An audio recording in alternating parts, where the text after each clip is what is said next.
yeah. Very dope. We're going to talk about that project here in a minute more in depth.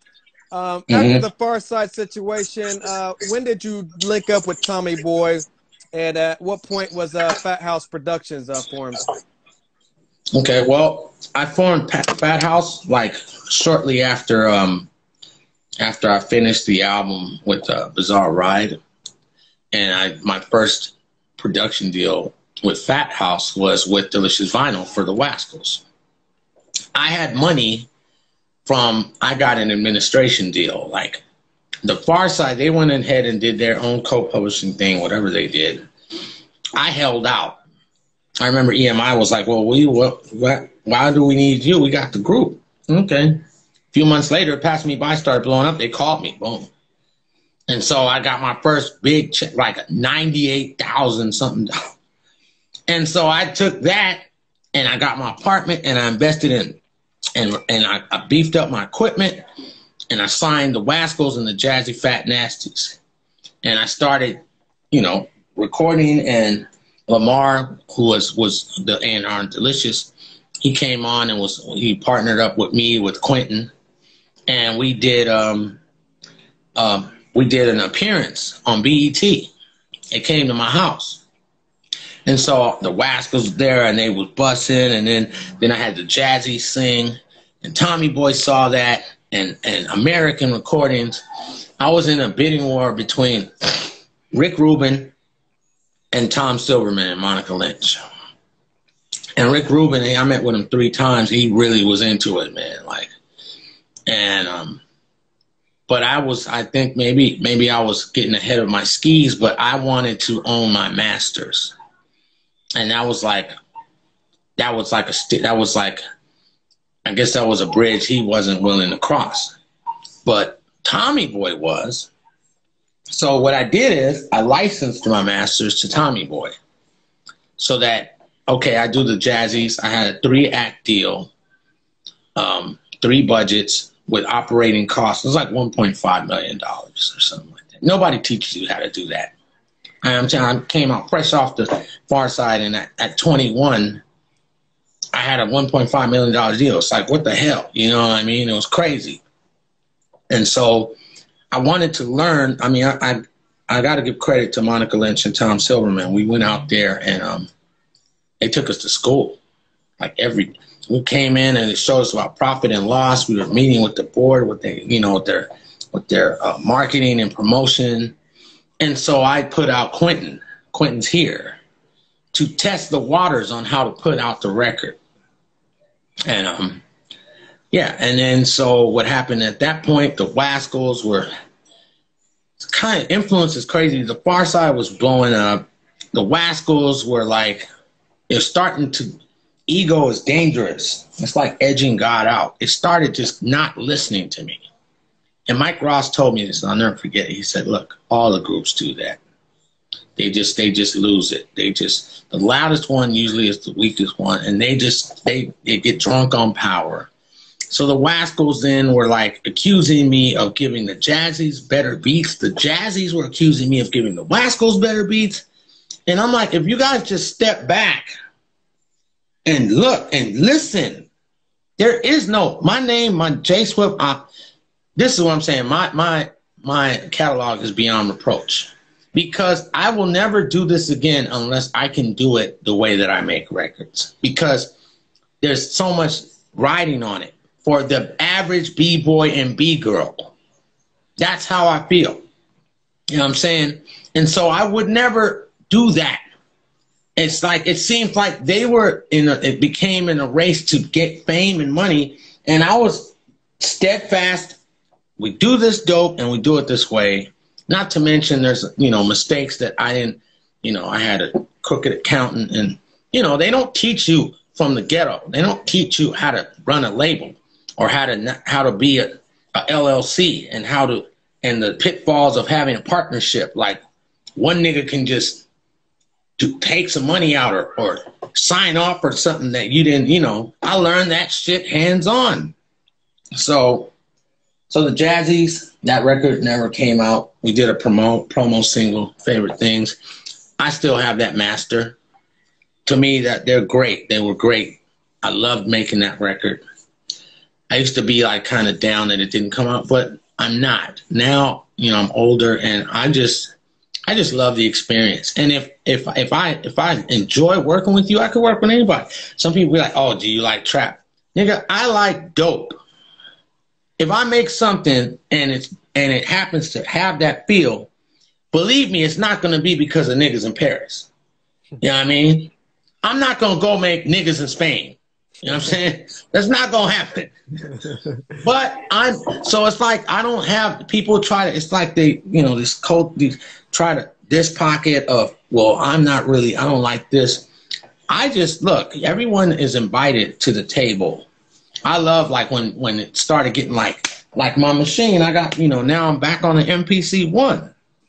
I went from the MPC, then I went to Reason, and then I tried, what's the fucking thing? The machine, I couldn't understand it. That shit was like Chinese. So now I'm back to MPC 1, but I remember cats were like, oh man, now everybody can make beats. Yeah.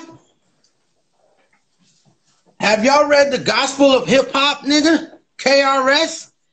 Nigga, anybody can or should be able to rock a turntable, grab a mic, plug it in, and begin. That's not a bad thing. Those are weird things. Maybe I am bizarre, but you know, I don't have time for that. How much time do we got left, nigga? Like I'm about to hit the 50-yard line. You know what I'm saying? Like in December. So, and you know how many rappers, you know, rest in peace, then died. You know, all I'm concerned is I'm running on love. If the vibe feels right, who cares? It could be Nicki Minaj, it could be anybody. If I meet him, I met with Lil' Kim years ago. I knew it wasn't gonna work, not because she wasn't cool, but her environment and the people that were running her show. I wasn't comfortable. I have to be comfortable. I have to hang out with you for a minute and see how we vibe. If we don't vibe, I wish you the best, but you're not. I took backlashes because when the Pharcyde blew up, I mean, everybody wanted to work with me. Like in Vogue, you name it. Latifah, before the titty job. Can you imagine that? But it's not that I love Latifah, but I was working on my groups. I was like, well, look, my groups, my sister is in JazzyFatNastees. I grew up with Buckwheat, and I think we've been working all these years. I want to do that, then do that. And then it was like when my shit, oh, now you want to work with us. Whatever. You know what I'm saying? Some cats, I met Pharrell. That nigga, he gives me utmost respect. I respect him. He did it a different way. Like Timberland. Like these niggas, they got a hit. And then it boom, and boom, and boom, and boom. They went like soon as like, okay, we want you to do Fat Joe. Oh, we want you to do this. Oh, they have a budget? Okay, let's go.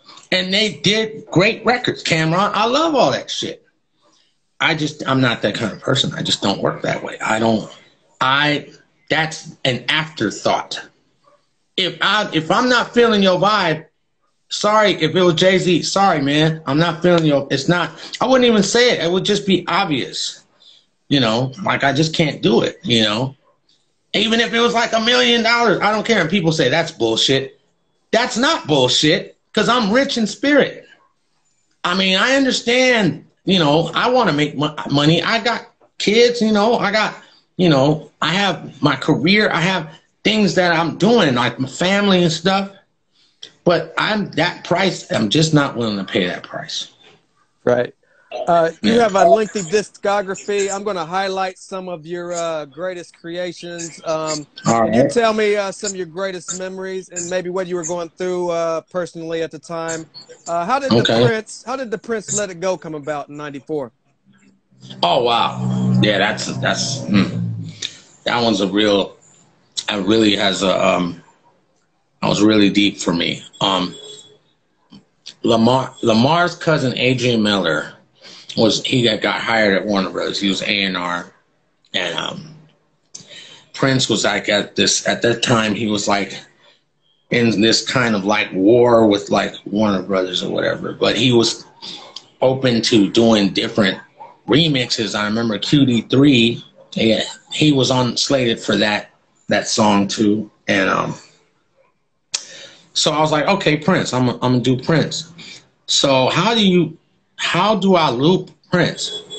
Sample Prince. So I sampled Dorothy Parker, and then I threw in a Grand Funk Railroad. You know what I'm saying? And it just felt right. The interesting part of that is the day that I mixed it, August 15th, 1994. I was in there, and it's called Let It Go. I got a call from my mother. My dad was in the hospital. She said, John, I said, what's up, Mom? She said, your dad is gone. I was like, what do you mean he's gone? He's out of the hospital? No, he's gone. And I just started crying. They couldn't hear what I was talking about, but I remember Adrian was like, what happened? I said, my father died, man. And he said, oh, God. He was like, you know what? We don't got to finish this today if you don't want to. And it just didn't even take me long to say, no, I can't do that. My father wouldn't have wanted that. And then, ironically, the day that Prince died, I was in Madrid going to the #1 hip hop show. They only got one station, so I mean, but Frank T, he was cool. I went up there. He wanted to, of course, have me on the show. We already planned this before Prince died. And I was going to play some of Negro Knievel and some of my old cuts. And I remember I talked to Frank, and he was like, oh, what's up? And I got up there, and he was like, man, look, I'm going to interview you. We're going to play some of your stuff. But, Prince died today, and so we're going to play a lot of Prince. I was like, yeah, I know, it's crazy. I did a remix with Prince. He was like, what? I was like, yeah. So it was surreal to have that. He had never heard it before. And to have the song Let It Go, when my dad died, I mixed it and produced that. And then when Prince died, I played it in the country that I was in, the capital where I was born. It was surreal. Wow. It has to mean something, And to me, it just said, let it go. Like, I know my father's spirit is with me, and I know Prince's spirit is with us. This is nothing but a space suit for our soul. You know what I'm saying? Like, we're in here somewhere. You can't be in space without an air pressurized suit. When you get cut, it's blood pressure, you bleed out, and the spirit leaves your body. I mean, that's just how I feel, but what do I know? Crazy. Yeah. Urban thermodynamics. What do you remember about Manifest Destiny and working with a young Mos Def? Oh, yeah, man. I met Cat in New York, man. I was amazed by his skills. You know what I'm saying? As far as I knew, because that was his cousins or something, but they was like, I had met someone at their label, and they were like, man, we got this. I said, I checked this cat out. I met him, and you're in these hip hop events and things. And I was like, sure, I'll do a remix for this nigga. And he told me Diamond D did the original. So I said, oh man, see, it's like that. It's like, oh, here we go. Like, he fired me up. It's like he's like tennis. He's boom. And so I was like, okay, I'm gonna hit you back with this. And so the break I used, it's been used widely. I mean, Divine Styler used it. But I loved the whole drum solo. Like, no one ever used that piece. So I just wanted to wrap around their vocals. Like, my thing with breaks, they sound so dope, and they were played by real drummers. And there's always different kind of ways you can play it. But I always want to just play it because my uncle was a drummer. I had a drum set, so I have knowledge of it. I played drums because I liked it. I didn't get taught. And so when I did that, and I felt like I did it justice. Many people have told me that's one of their favorite beats that I've remixes that I've done, and so I'm proud of it. Right. Massive Attack, Protection, 1995. That's a good one too. The band requested me for that. I was like, who the fuck is Massive Attack? Like, I was going through a lot of shit, but I heard their stuff and I was like, oh God. And so they sent me the vocals.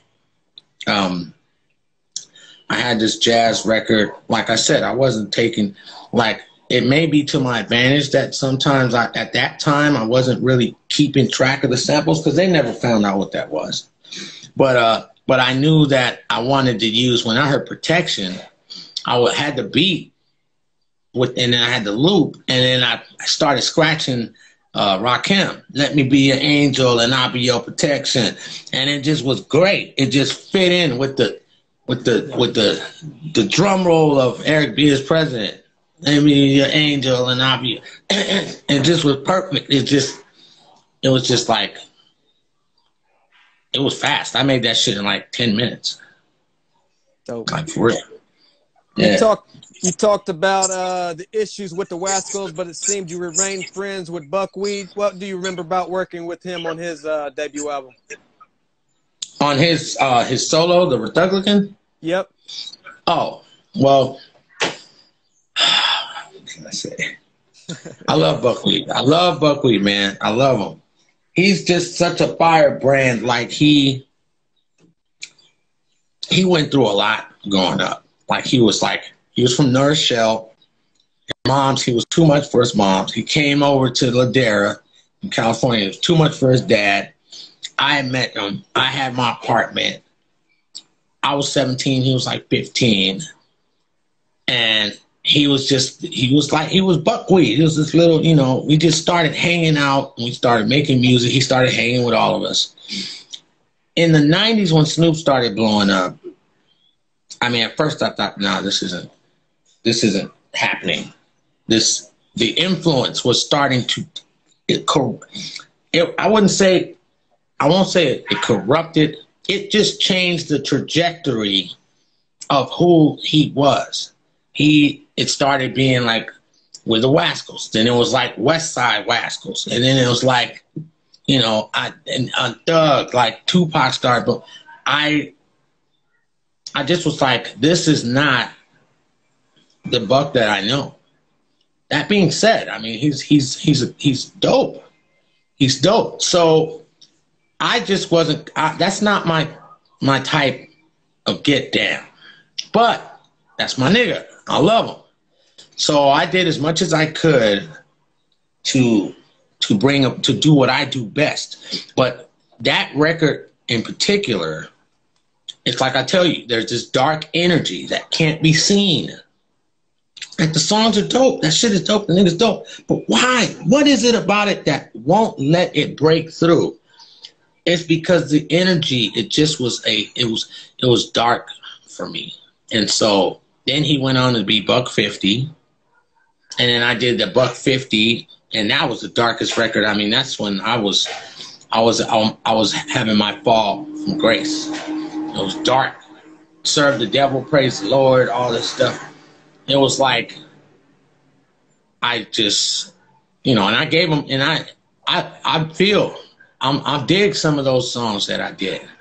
But something about it, I just don't, when people listen to it and they say, yeah, man, I just don't hear a lot about it. But that being said, the quality of what I do, if I put my name Jay Swift on it, if you take a moment to listen to it, then you'll know that. That's why I say my catalog is beyond reproach. I've turned down all kind of niggas. I'm not the kind of guy hypothetically Soulja Boy or somebody, or they want to remix if I met them and I liked them and I felt they vibe, then I would do that.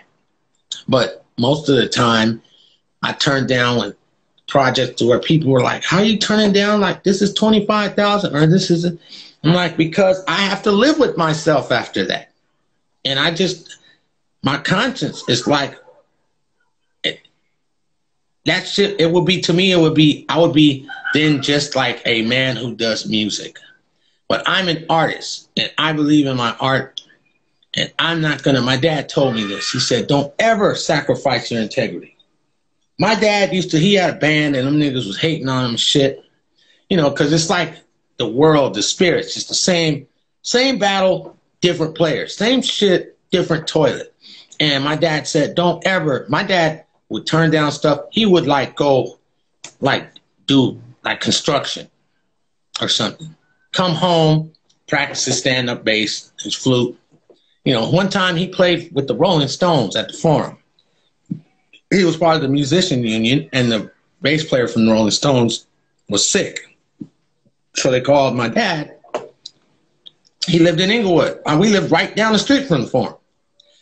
So my dad, that's the kind of guy he was. He was like, respect is everything. I'd rather than be, I'm not going to go chase the money and do something that goes against my principles when I could just feel just as happy going to work, building a house or something, or digging a ditch. There's more, you have more peace of mind, and you won't lose your soul in the process of this crazy business. Right.